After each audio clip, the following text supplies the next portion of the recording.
Hello, everyone. Welcome back to Immigration and Jobs Talk Show. I'm Napasa Pradhan, and I'm going to be with you, your host, for an hour or so. And before we start off with today's webinar, I have this very important disclaimer. By watching our videos, you agree and understand that the information provided by our experts and attorneys, including comments and replies from users, is not legal advice. Use of information is at your own risk. Once again, dearest friends, welcome back to Immigration and Jobs Talk Show. And yes, I'm very excited to have you with us today, wherever you've joined us from. Well, we are streaming live right now on YouTube, LinkedIn, and Facebook. Thank you for joining. Don't forget to uh, comment because you can also participate in this webinar if you have questions regarding this topic, which is a very exciting topic for today. It's a critical topic as well that impacts so many families, actually. So, sponsoring a spouse or parent, what are your options? We are going to dive into this topic today with none other than our guest for today. And we are very fortunate to have with us Attorney Prashanthi Reddy, the founder and expert in immigration law who specializes in both business and family based immigration. Prashanthi, thank you so much for joining us once again today. You're welcome, Nipasa. It's great to be back. Absolutely. So, yes, this is also a very, very important topic, critical, because many folks out there in the United States, immigrants, they are facing issues regarding this sponsoring a spouse or a parent, and about also staying there in the United States. So, it's going to be a very critical topic. So, Prashanti, what can folks out there expect from this webinar today from us? So, basically, today we're going to be talking about immediate relative, green card, family based categories. So, if you are a US citizen, you can file for your spouse, parent, or child. If you're a permanent resident, you could file for your spouse. If you're a US citizen, there are also other categories that you can file for, but those categories are not current. For example, you can file for your brother and sister. If you're a US Mhm. citizen, you can also file for your married children, but again, that's not current. So let's just stick to immediate relatives, that is spouse, child, and parent of US citizens, and also another category which is F2A, which is spouse of uh, green card holders. So we can talk about that today, since Okay. I guess it's most productive as the dates are available for those categories. Surely we will explore today these different pathways available for sponsoring your spouse or parent, especially your immediate relatives, as Prashanti has already said. And we'll discuss the necessary steps and maybe address some challenges as well. And well, if you are also navigating this process, please feel free to drop your comments because we will be very happy to take them today in this session. So let's get started with our conversation as always, Prashanti. And I have a few questions. So let's get off on this first question I have for you. Sure. Could you walk us through the process of transitioning from a TN to a green card through family based sponsorship? TN to a green card. So a TN is basically a non-immigrant visa, which a person from Canada can get. If you're a citizen of Canada, you can get. It's like a work visa, and if you qualify for those particular occupations that are listed under NAFTA, and if you have a job under those occupations, then you can certainly get a TN visa. The disadvantage of a TN visa is there is an intention to immigrate, and that's why that question is important. If there's an intention to immigrate on a TN, then while being on a Mhm. TN, can you simultaneously file for an I-130 and 485 without jeopardizing your underlying status? Can you travel on a TN? Um, Say if you have an I-130 pending, a 485 pending, then you don't really have to travel on TN, or you cannot because you have to file advance parole. But if you don't have a 485 pending and you only have an I-130 that you file, which is the first step of the immigrant visa petition, then is it an issue to travel on a TN? Um, TN does have an intention to immigrate. Um, However, if you're already in the US, and you are say filing for a change of status to a TN visa from some other status, then there is a question in the form asking if there is an immigrant visa petition pending, and then if you say yes, they might deny the petition.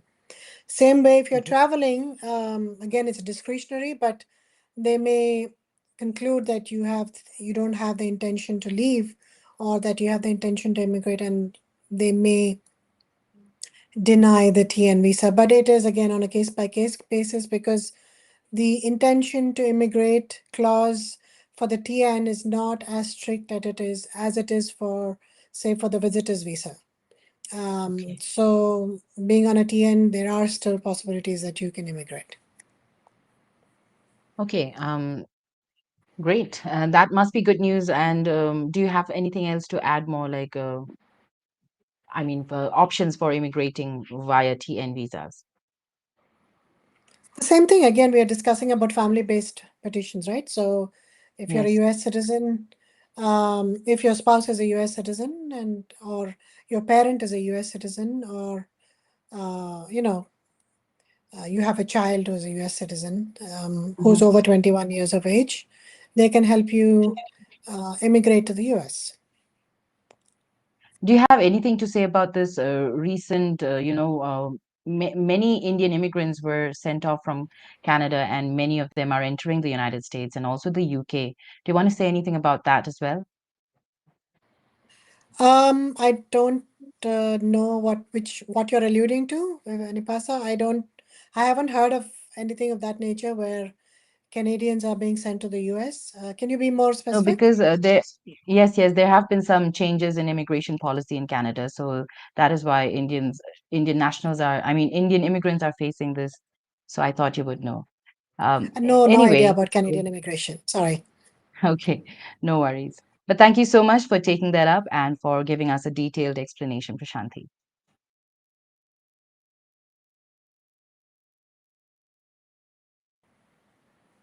Right. So moving on, I have another question. And if you could tell us what legal options are available for individuals who marry someone whose visa has already expired? So if you are married to a US citizen, then even if you're out of status, you can still file and adjust in the US as long as you have entered with inspection. Mhm. EWI. If you've entered without inspection, then you cannot adjust status here. You have to leave the country, go through maybe the waiver process if you have unlawful presence. That is, if you've been out of status for more than 6 months, it becomes much more complicated. But if you are only out of status, but you've actually arrived into the country legally, meaning you've come on a visitor's visa and then your status expired, or you came on an F1 maybe, or you came on a H1, but you are not able to Mhm. maintain your status, then you can definitely apply for adjustment of status even after your I-94 is expired, provided that you're an immediate relative, meaning you are an immediate relative of a US citizen. Immediate relatives are, again, spouses, children, and parents. Okay. So if you marry someone whose visa has already expired, this is going to be a problem only if you're coming dependent on that person's visa No, it will be a problem if you entered without inspection, without meaning inspection if you cross the border illegally. illegally without being inspected at the border. Okay. Thank you, Prashanti, for taking that up as well and for your detailed explanation.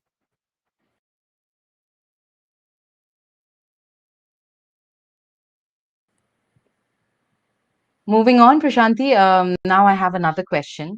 But before we take up, I think I will quickly say hi to our viewers out there who have already dropped some questions. And hi, Catherine. We will take up your questions. Thank you so much for dropping in.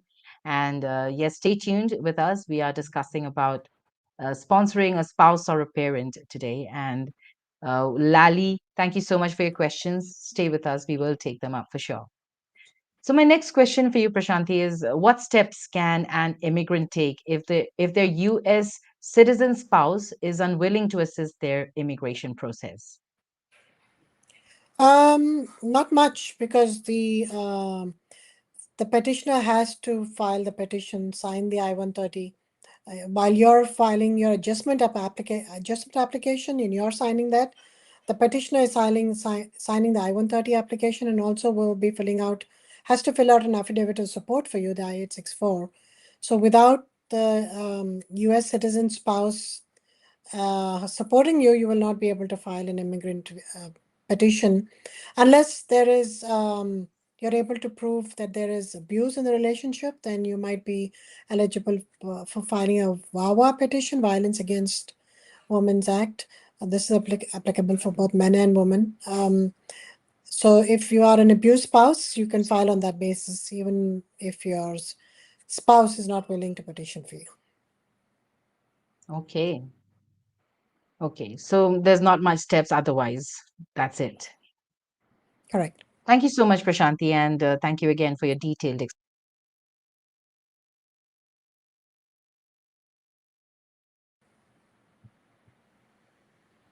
Moving on, Prashanti, I have another question, and if you could tell us, which family members are eligible for sponsorship while once an individual becomes a U.S. citizen. I guess I've been saying it all along.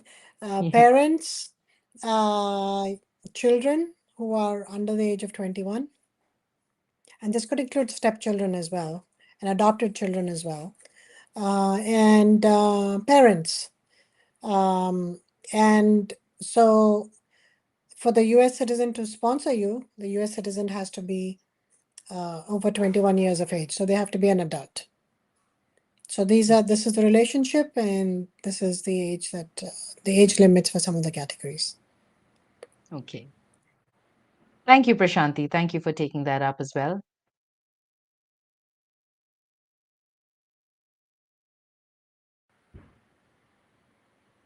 I have another question, but before that, let me tell you, folks out there, if you're watching us, you can drop your questions in the comments. We'll be very happy to take them up. Today, we are discussing on sponsoring a spouse or parent and what are your options.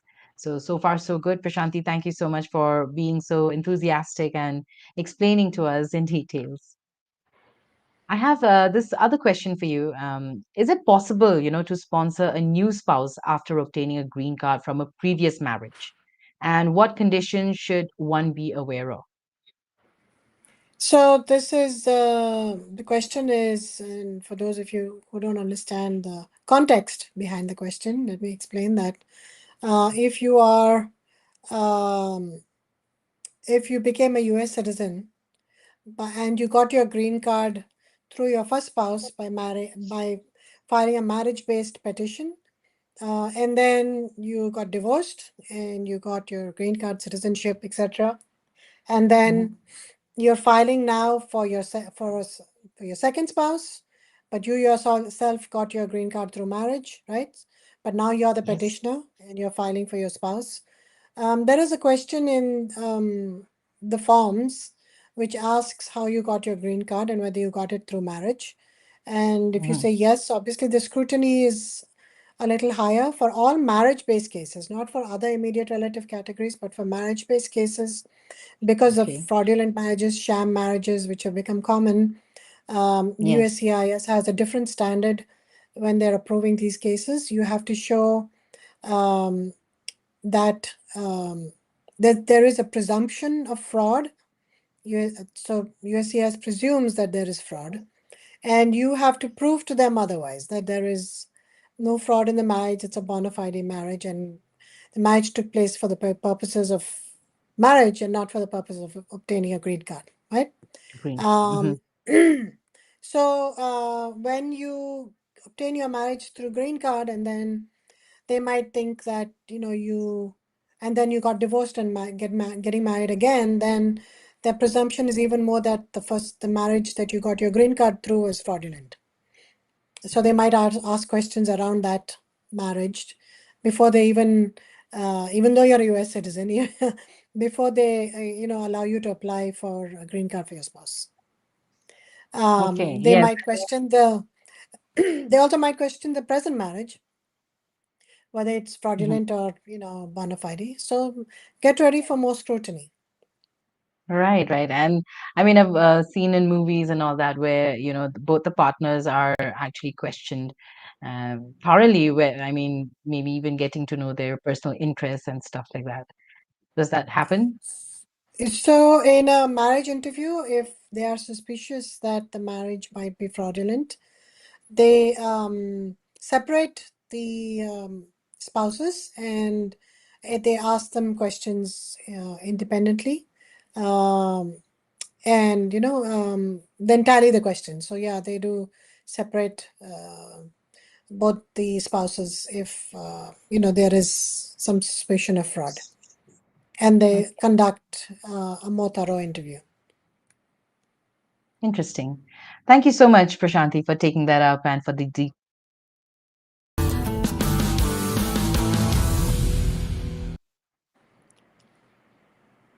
All right, moving on.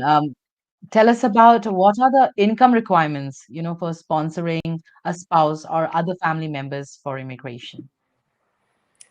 So it depends on the size of your family. So if you have to be obviously US citizen, but it's based on the poverty guidelines, and you have to be uh, have 125% of the federal poverty guideline. So Hmm. for um, if you have two members in your family, if your total household size is two, then your income requirement Hmm. has to be at least 25,550. If you have three members, it's 32,000. If it's Hmm. four members, it's 39,000. Five members, it's 45,000. 52,000, 59,000. Eight members, 65,000, and so on and so forth. So Wow. you have to look at the poverty guideline chart that's available online, and you can figure out whether you as a US citizen meet the income requirements to sponsor your immediate relatives to the Hmm. US. If you don't meet those requirements, then you can have, in addition to you filling out the I-864, you can have another person fill out the I-864 who's willing to, and as long as they meet the income requirements. So you'll have an additional I-864.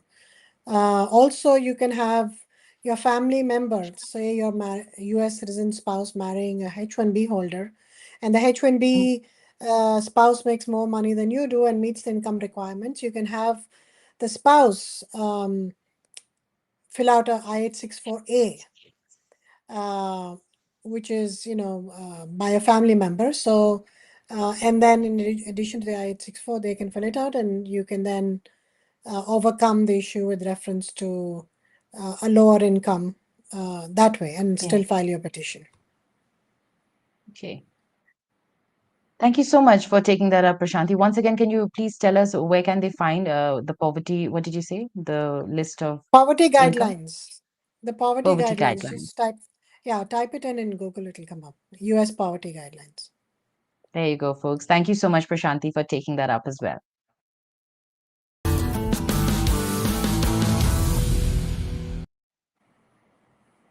All right. So I have another question, Prashanti. And if you can explain the process of sponsoring a common law partner and how does it differ from traditional marriage-based sponsorship? Well, you cannot sponsor a common law partner. It's as simple as that. Okay. So it is different, meaning that if you're married, then you can sponsor. If you're not married, you cannot. Okay. So if you're That's a fiance, then there is a fiance visa available. But if you're outside the country, but you're not sponsoring them for the green card. You don't get a green card, so you can apply for a fiance visa. It's rather hard to get because it's difficult to prove that one is engaged because there's no to be document married. required by law to get engaged. But marriage, Right. obviously there's a document required. So you have to prove that, and you have to apply for an I-129F Mhm. application. And once you get that, you can come into the US on a fiance visa, and then you're supposed to get married and file for an immigrant petition within 90 days of your arrival. Okay. Okay, that's very interesting. And all right. So thank you once again for taking that up. And I think we should take up some questions from our folks out there who have dropped them in the comments. So we will take them up. But thank you so much, Prashanti, for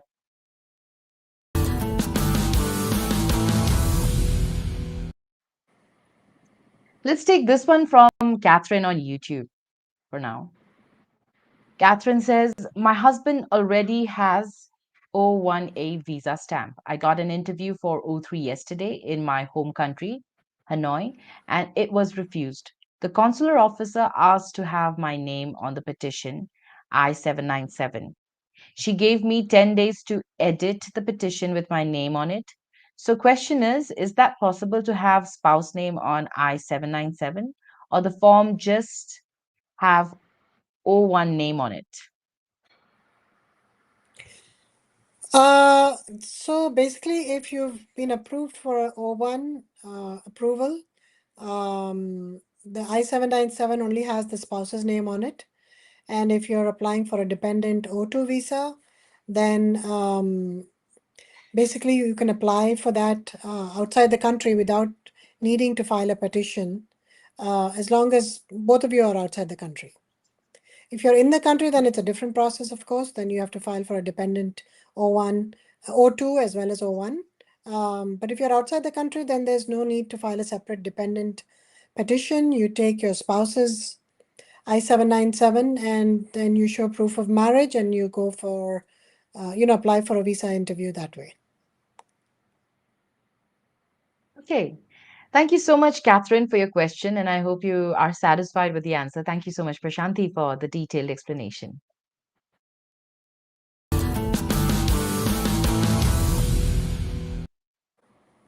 All right, so and now I think we should take up this one from Lally. This is also on YouTube. I need information about H4 EAD extension. My question is, can I extend my EAD without my husband's document? My H4 visa is valid till 2026, but my EAD will expire this October. Because my husband is not supporting because he filed divorce and it's not finalized yet, but I want to work to support me. Yes, if you're not divorced, yet you are eligible to file for a H4 EAD and H4 extension. But be aware that, the divorce might come through within a year, then you will be out of status. So it's important that you, um, become independent of your spouse from an immigration point of view and apply for a status that allows you to do so, such as a H1, if you're able to do that next year and you're still in status, or move to an F1, etc., etc. So can you apply for H4 EAD without his help? Technically, no signature of his is required for you to apply for H4 EAD. It's your application, but you do need to show that you are in status. So if it's only the EAD extension, then I suppose you could file it using your H4 approval. Generally, we also include the marriage certificate and we also include the I-797 H1 approval of the spouse. They might sometimes ask for pay stubs of the spouse as well. So Mhm. be aware of that when you file for your H4 EAD. Okay, thank you so much. And Lali, all the best. I'm sure you will figure out the best way possible for you. And in fact, if you want to contact Attorney Prashanti directly and maybe have a one-on-one session, more detailed with your case, why not contact her? Her details are scrolling on the screen. Her phone number is 212 354 1010. And you can even email her, Prashanti at reddyesq.com. And you can even go visit this website, reddyesq.com, to get to know more about Prashanti Reddy and the law offices of Prashanti Reddy. Thank you, Prashanti, for taking that up.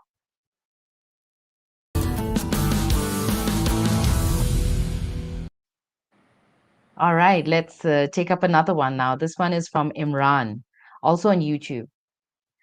My spouse has become US citizen and he wants me to apply for green card. Where do I start and what forms do I fill? If that matter if that matter to know, I am EAD based on VAWA, but I want to take my spouse support to file new application for green card. So it's a little confusing because he's applied for VAWA, that's based on marriage to a permanent resident or a US citizen. So are Mhm. you no longer married to that US citizen or permanent resident? based on which you filed the VAWA? And are you now, did you get married a second time to a US citizen spouse? If that is so, then as long as you entered with inspection, you can apply for the I-130 485. You can also withdraw your previous I-360 that you filed through VAWA and Mhm. apply for a fresh I-130 and 485 as long as you entered with inspection. Yeah, so what is the question there? How do I apply? She wants to be in the, but I need, but I want to take my spouse support to file new application for green card. Okay, so you can do it. And you have to file an I-130 and 485 to be able to do it and show proof of bona fide marriage, as I was discussing that in in all instances, USCIS presumes that a marriage is a sham marriage, so you have to show otherwise by showing joint documents, Mhm. joint tax returns, bank statements, credit cards, health insurance documents, etc., to show that you are um, to show that you're living together. You can also submit joint leases or property documents to show that you have a house on both names.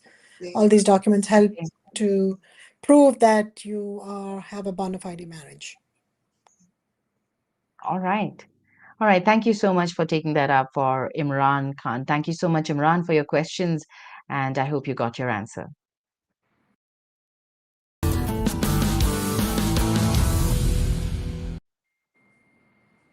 Okay. So, Prashanti, I have another question. And if you could tell us, which family members are eligible to sponsor someone for a 601A waiver? And what does this process involve? So as I was discussing, if you are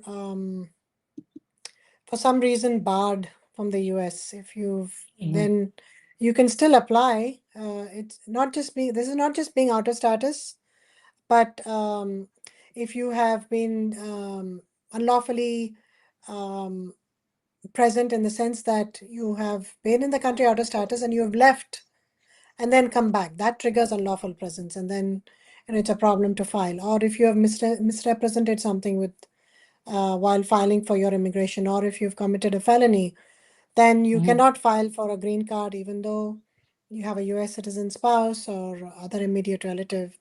In order to file Okay. that, you'll have to file for a waiver and get that waiver approved, and that's called a Mhm. 601 waiver. In order to file a 601 waiver, the qualifying relative must be a US citizen. That means it's only applicable to US citizen um, relatives. Mhm. A US citizen or legal resident who is a spouse, parent, or child of the alien who is denied admissibility based on criminal history, a US citizen fiancé.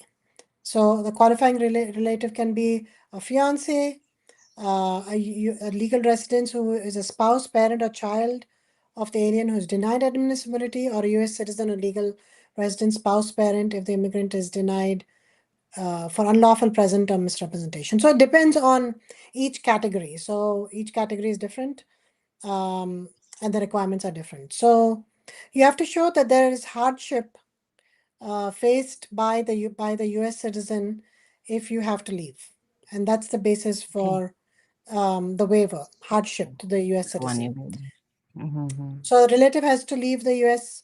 For example, the hardship factors could be that the U.S. citizen has to leave the U.S. to be with you. Maybe the U.S. citizen needs medical treatment on a Mhm. continual basis that may not be available in the country that you're going to go to. Your country Okay. is, say, in a civil war kind of political upheaval situation, in a bad situation, so the US citizen may not be able to come there and live with you. You are the primary caretaker for an elderly, disabled, or seriously chronically ill relative, for example. Mhm. In that case, also you could show that you cannot leave the United States because you have to be with that relative. Okay.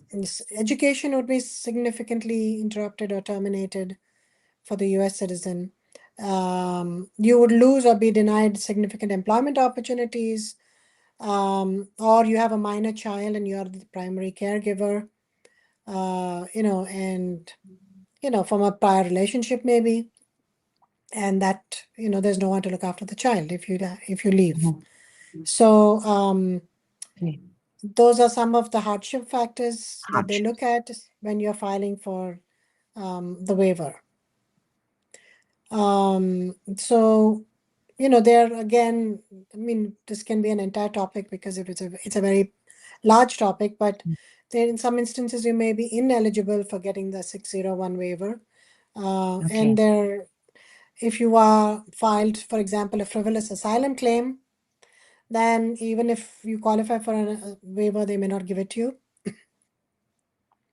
Or that if you show that if it is determined that the marriage is a sham marriage, meaning that you are not able to show that the marriage is a bona fide marriage.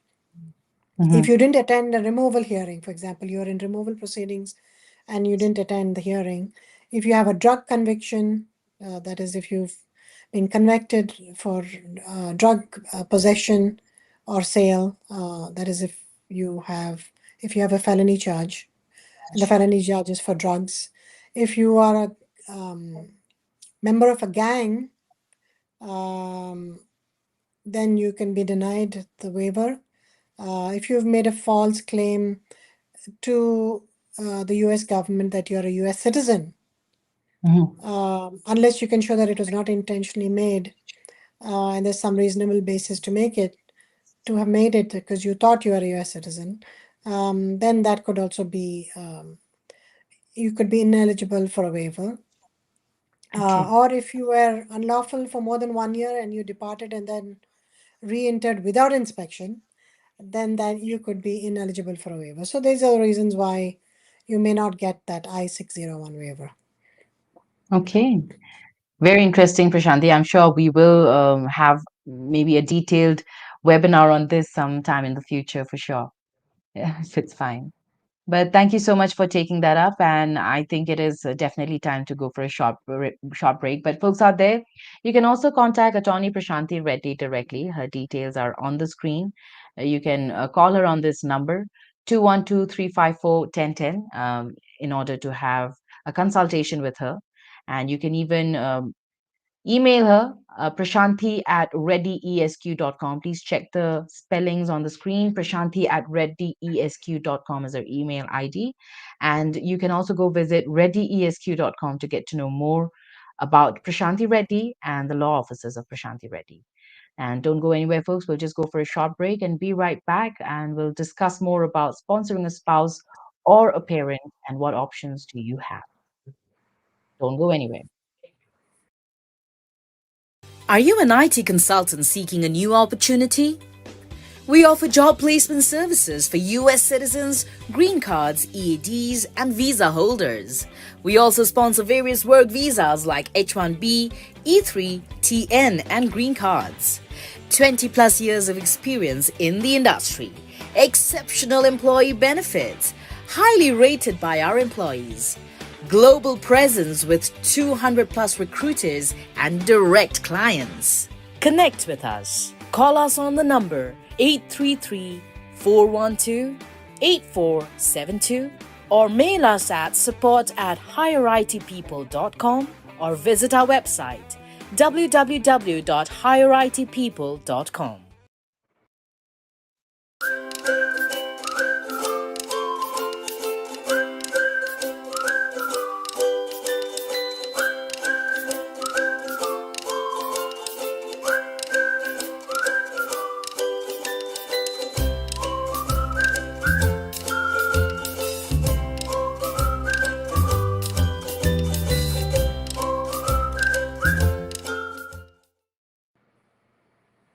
Hello and welcome back, everyone, to Immigration and Jobs Talk Show. I'm Napasa Pradhan, and today we are discussing about sponsoring a spouse or a parent and what options you have with none other than our guest for today, Attorney Prashanti Reddy, the founder and an expert in immigration law, who specializes in both business and family-based immigration. Prashanti, thank you so much. So far, so good, and it feels good that we are halfway through our webinar and stepping into the second half.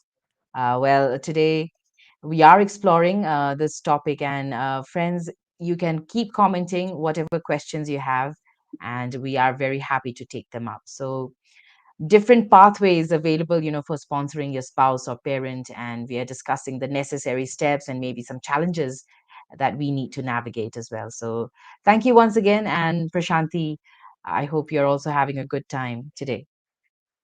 I am. All right. So moving on, I have another question. And if you could tell us, is it true that there is no minimum income requirement to sponsor a spouse or children to the US? So we just discussed that and we talked about the poverty guidelines, right? So there is Yes. an income requirement and it's depending on the household size, it ranges from 25,000 to 65,000. So basically an additional 6,000, for each additional person in your family starting from 25,000. So that's how you kind of roughly calculate it. Mm-hmm. So there is an income requirement, and also there is a law called the public charge law. In addition to the income requirement, and in addition to your family member filling out that affidavit of support, you could be denied a green card if you were ever a public charge or you have the potential of becoming a public charge. Okay. Public charge is a person who took money from the US government to support themselves or who were subject to long-term institutionalization at the expense of the US government. Say if you were in a nursing home, etc., and it was paid for The government. by the US government. Yeah. So if you've taken any of those two benefits, SSI, which is supplemental income benefit, and if you were institutionalized for a long-term basis at the expense of the US government, then you may not get a green card, even though you have a person sponsoring you, and even though that person meets the poverty guidelines. Um, Also, they're looking at whether there is a potential for you to become a public charge, and that's more tricky. Under the Trump Mhm. administration, they had really increased the scope of this public charge law to such an extent that anyone who was not presently working, so if you had to file for your spouse who is a homemaker, or if you had to file for your parent who's retired, that would be very, very difficult to get approved. Difficult. Mhm. And the same thing could happen, if Trump is elected again. But as of now, the public charge rules are, very common sense. They use common sense when they decide to approve or deny a case, and they're very Okay. reasonable with reference to public charge. So that's something to keep in mind. Thank you, Prashanti. Thank you for sharing that with us.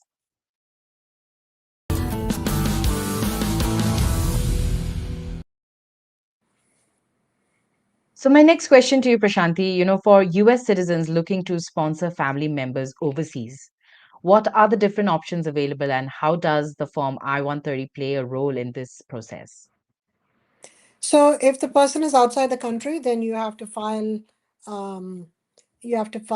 a petition with the National Visa Center. You have to file an immigrant visa petition, and that's done online by paying fees, filing an I-130 with USCIS, and once it's approved, because you can't file concurrently if you're outside the country, then Mhm. if you've marked your petition as consular processing, NVC will automatically contact you, email you after the I-130 is approved, and you will be able to go online, pay the fee, fill out the form, submit documents, and once that is completed to their satisfaction, NVC will submit all the documents, send all the documents to the consulate, and then the consulate will send you a letter in the mail for an appointment where you then take all your original documents.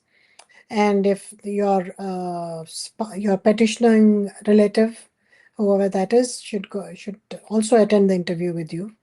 Um, so you should go along with your sponsor to attend the interview. And that's the process for an I-130 immigrant visa petition.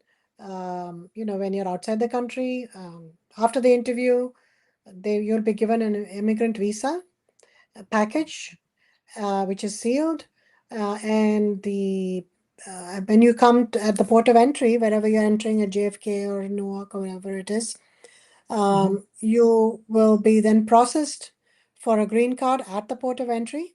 They will take all the documents and process it, and then you will get a green card in the mail in 10 days or a month or so. So that is the process if you're outside the country. It could take a All little right, all longer right. if you're outside the country, simply because you can't file concurrently, number one, so you have to wait for I-130 to Mhm. get approved. And then you have to wait for the consulate to schedule an interview, and there is delay because there's backlogs, because they Yes. have more interviews than they have time for, so that might cause an additional delay in your processing time. Okay, okay. So the appointment dates are totally decided by them. It's not like we can have an option at all. You have to apply. It's same as a visa appointment, non-immigrant visa Okay, appointment. The same thing is with the okay, well, actually, with the non-immigrant visa appointment, you can choose your appointment, or you most probably will choose the first date available because there are no appointments available. But with the immigrant visa appointment, they will send you a letter with the date, and if you're not available, you have to write to them to tell them that you're not available and why, and then they will schedule another date. But generally, people don't do that, because if they have to reschedule, then again you're significantly delaying your immigrant visa application process, because they may not have another date immediately available. right, right. Thank you, Prashanti, for taking that up and for your detailed explanation.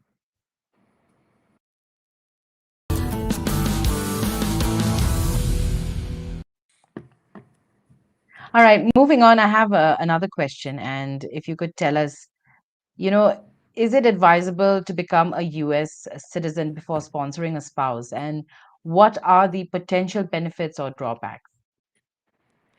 Well, yes, if you can, but it depends on your situation. You could also sponsor your spouse as a permanent resident. If you're a permanent residence holder, if you're a green card holder, if you have a green card, you can use the F2A option and sponsor them based on that. The dates for F2A, since it's not an immediate relative petition, it comes under the quota.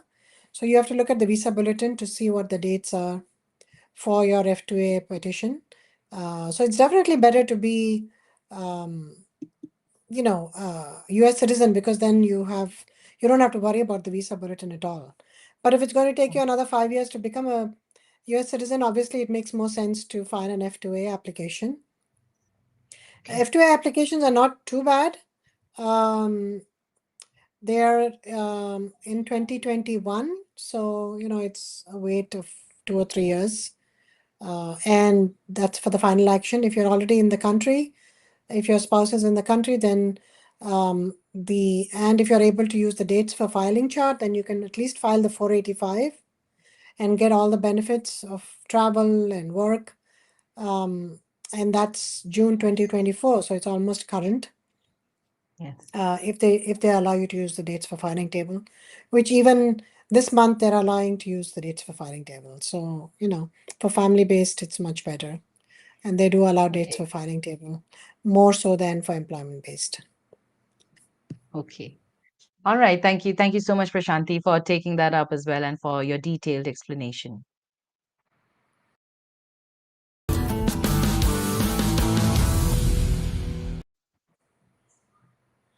Moving on, who qualifies to sponsor a relative based immigrant visa, and what are the specific steps involved?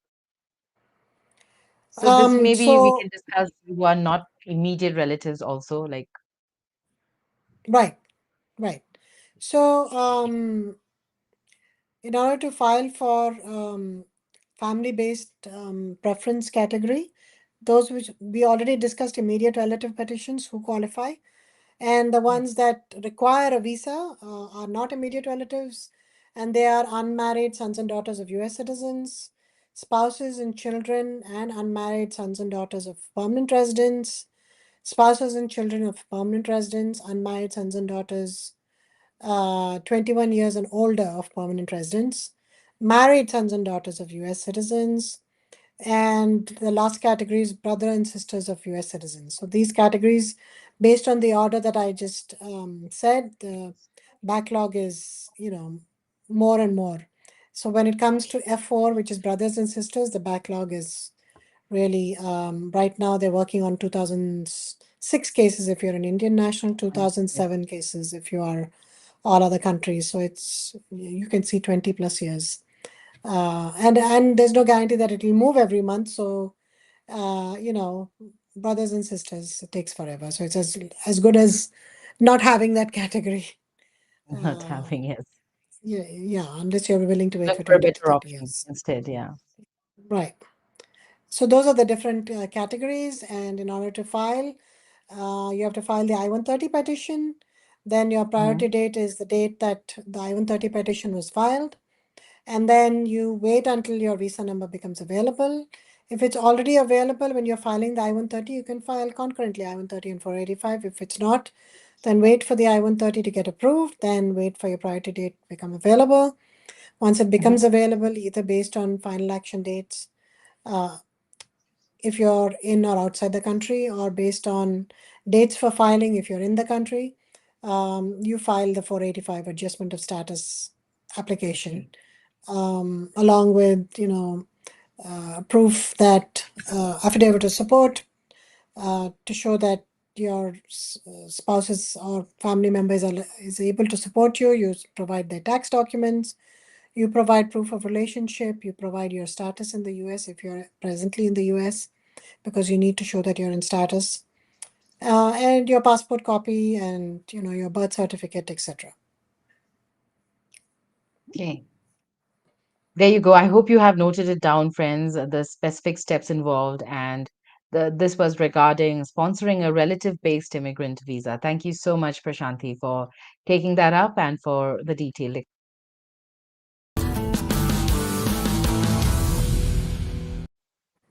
Now, I have this last question from my end. And if you could tell us what are the key steps to ensure a successful application when sponsoring US citizen parents for a visa?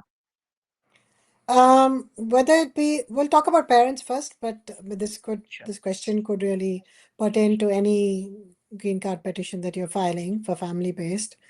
Um, for the parents, since we didn't talk much about parents, I think the main issue could be public charge because parents are retired, so obviously they don't have the ability to work or they will not be working. So USCIS is worried that they might become a public charge or you might use public benefits for them. Public benefits, keep in mind, is not Medicare, Medicaid, that all that you can use anyway, um, or disability or anything like that. It is taking money from them, from the US government, to and not even food stamps, getting free food. It's actually taking money to survive, or it's long-term institutionalization, which could be a problem if the person is older. So other than that, it's you're basically showing proof of relationship.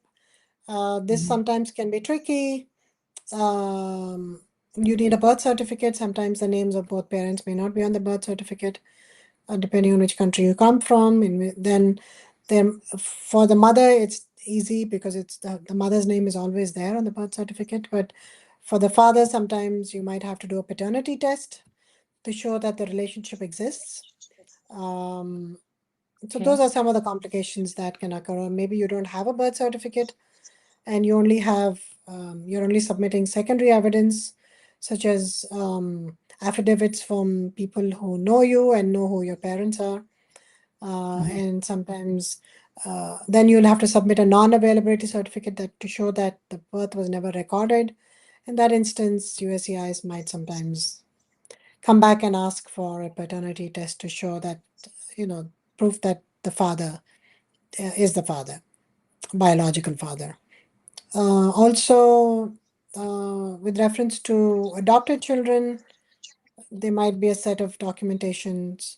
I mean, if the adopted child is filing for you as a parent, then there might be other challenges that you have to face because of that. Okay. Okay. So, how common is otherwise, parent visa or adopted parents visa? The parents' visa is very, very common. A lot Okay. of US citizens are filed for their parents, especially after COVID. Mhm. It's become more and more common because children, especially if there's no one back home to look after them, children are often Yes. bringing their parents here so that they can look after them, worry free and not have to worry about them. Right. So it's become more and more common for, Yes. especially for Indian nationals actually, to bring their Agreeable. parents to the US. Yeah. Agreeable. Because, I mean, it becomes too far otherwise to attend, especially if it's an emergency, medical emergency. Right. And if they So, are the primary caregiver and they don't have anyone else yes, taking care of them, and with a pandemic such as COVID, people realize that, the danger of true. health issues that people can, especially people who are older, which were Yes. previously not there. And now, with these pandemics and epidemics, people are overly cautious about Yes. their elderly family members. So true. So true. Thank you so much, Prashanti, again for taking that up and for the details.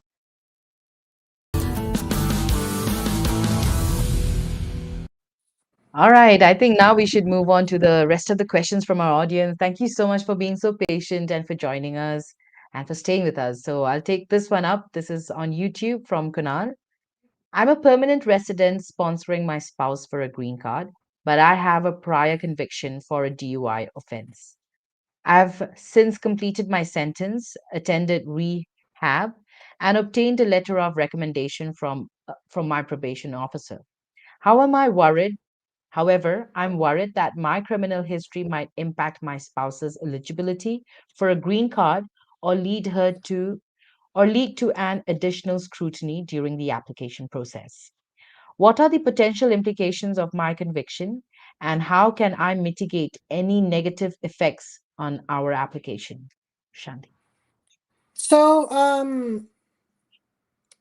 this is more of a problem if she was convicted of a DUI, your spouse, more Okay. so than you, since you're the sponsor and you're a permanent resident.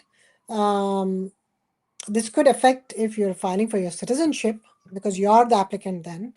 So you have to see whether it comes under petty offense, whether it's a crime against moral turpitude, etc., etc. Those are the issues that will come up when you're filing for citizenship. But when you're filing as a sponsor for her, um, her information is looked at more carefully as to whether she was ever convicted of a felony or any a DUI or anything like that, Mm. or a crime against moral turpitude, which is what a DUI would be, even if it's not a felony. I don't think it should affect the application No. if you're the one who's been convicted. Um, yeah, there is no law which says that the they look at the sponsor's criminal record. They look at the person who's immigrating their criminal record. At least I haven't seen that coming up in my cases so far. True, true. So they do a proper scrutiny of who's coming into the US. And Kunal, I think this is, thank you so much. I'm sure, Prashanti, this is a good answer, and Kunal must have got your answer. If you have further questions, Kunal, you can keep dropping your questions in the comments. But thank you, Prashanti, once again.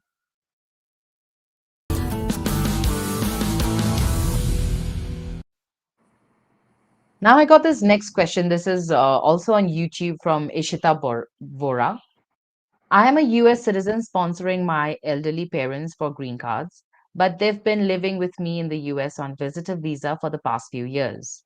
My mother has a medical condition that requires ongoing treatment, and I'm concerned that if they leave the US for consular processing, her health might deteriorate. Can I apply for adjustment of status for my parents while they're in the US? What are the requirements for the same, and what more do you suggest can be done? Yes, absolutely. If they're presently on a visitor's visa, if and if they've entered legally, at least, even if they're not legal right now, you can file for them as a, parent.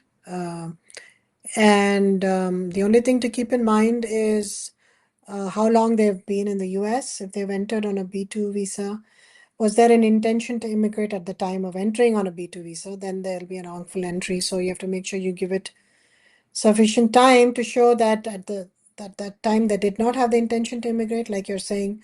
Now you've decided to do so because of various medical conditions, etc. So you should be able to wait for 90 days from the date of their arrival, and then even if it comes up, you should be able to show that you this intention happened after they arrived and not when they were still in India, if they were coming from India. Okay. So Thank you. you Thank you, file Prashant. for you file for an I-130 and 485, Hmm. and you would also file for advance parole if they just in case they need to travel, and you should be fine as long as you have all the documents and you file it properly. And I suggest making use of an attorney because these petitions are very involving, and there are a lot of issues that can come up which you may not know about, which you'll only come to know when you get an RFE, and then there's nothing much you can do about it. So always I suggest legal help. Absolutely. Very well put. And all the best, Ishita.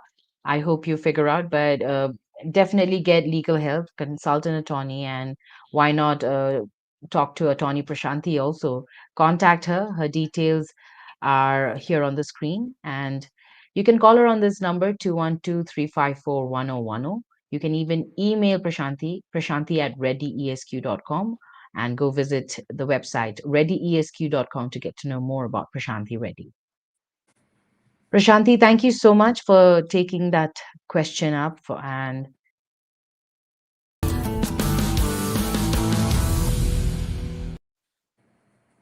now I have this question from Shachin. I am an American. I am an American from Chicago, and my husband is Italian. We got married in Italy and will have been married for 2 years at the end of October. I have been bouncing between the US and Italy for about 3 years now. We are now more seriously considering moving to the US to work. Can anyone give me insight into what process would like for us? My biggest concern will be our ability to be physically together for the duration of the process. I guess he's saying what would the process look like for us. My biggest concern will Yeah. be our ability to be physically together for the duration of the process. If you want to be physically together during that time, then the only way to do it is um, for your spouse to come on some other visa. Um, and you establish your residence here in the US since you've been out of the country. You should show that you've been living here for at least 6 months. And then after that, file for uh, an immigrant visa petition. I mean, you would file for adjustment actually and an I-130 approval.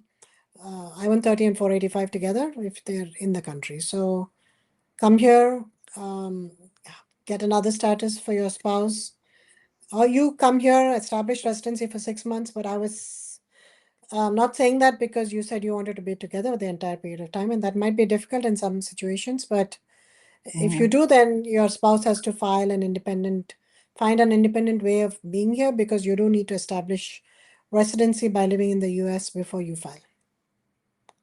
Okay. All right. All the best, Sachin. And thank you so much, Prashanti, for taking that up. And I think we are nearing the end of our webinar today. So it was great having you today discussing about sponsoring a spouse or parent. And this is something many of the immigrants have been dealing with. And thank you so much, Prashanti, for today. It was great. And before we go, if you have an end note for all the folks out there watching us today on this topic, it would be great. I just wanted to take the time to respond to maybe Divya Sharma, who has a question. Divya. Yes, let's take this up before we go. So sorry, Divya. Divya on YouTube is asking, I am a US citizen. My husband is an F1 student visa right now. I want to apply a green card for him. Do I need to meet the income requirements since he's already in the country? Yes, everyone has to meet the income requirements, whether the person is in the country or not in the country. For a 485, it presumes that the person is in the country, otherwise you can't file a 485. And for all 485 cases, you have to meet the income requirements. As I was saying earlier, if you don't meet the income requirements, your husband can chip in and file the I-864A, and you can show jointly that you meet the income requirements. If not, one of your parents can, if they're in the US, can file an additional I-864, or a close family member or a relative, or even a friend for that matter, can file I-864, an additional I-864 if they meet the income requirements. So that's the way to do it. All right. Thank you so much, Divya, for your question. I'm so sorry. I almost missed it. And thank you, Prashanti, for reminding also and for, yes, taking that up and for the detailed explanation.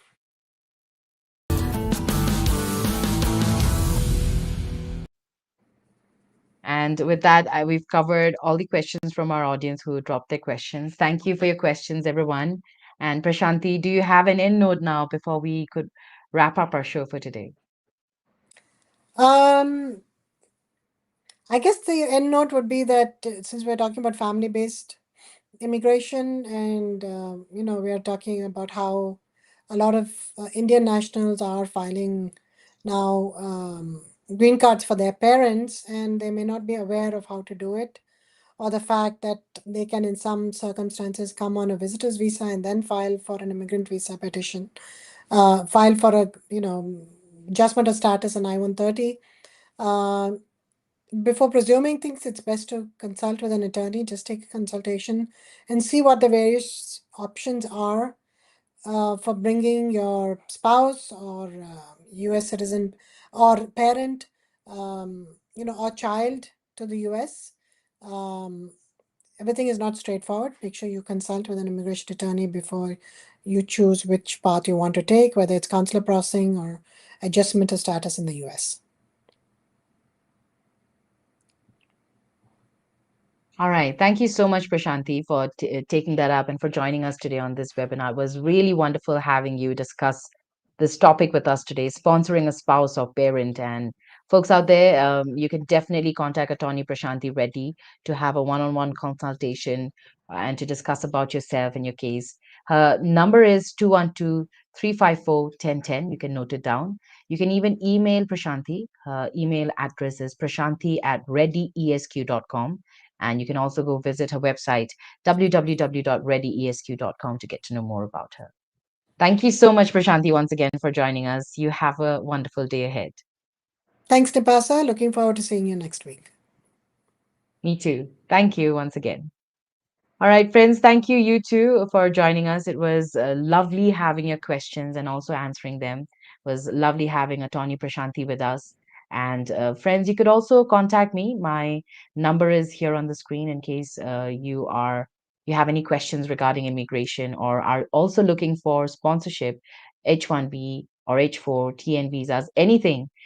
Call me on this number. This is also my WhatsApp number. You can message me in this number, 408-335-6444, and my email address is nipa@highrightypeople.com. And to get to know more about us, go visit us at www.highrightypeople.com. Thank you so much for joining us. It was wonderful today discussing about sponsoring a spouse or parent and what are your options. And if you're watching this after the stream has ended, also please feel free to keep dropping your questions or your concerns in the comments, because we have our experts who will be more than happy to answer them. So also, if you resonated with this webinar and are looking forward for more interesting webinars or are an immigration enthusiast yourself, don't forget to subscribe to us, hit the like button, and share our content as well. Hit the bell icon and you will always be updated when we have discussions like this. Thank you for joining. This is Nipasa Pradhan signing off for now.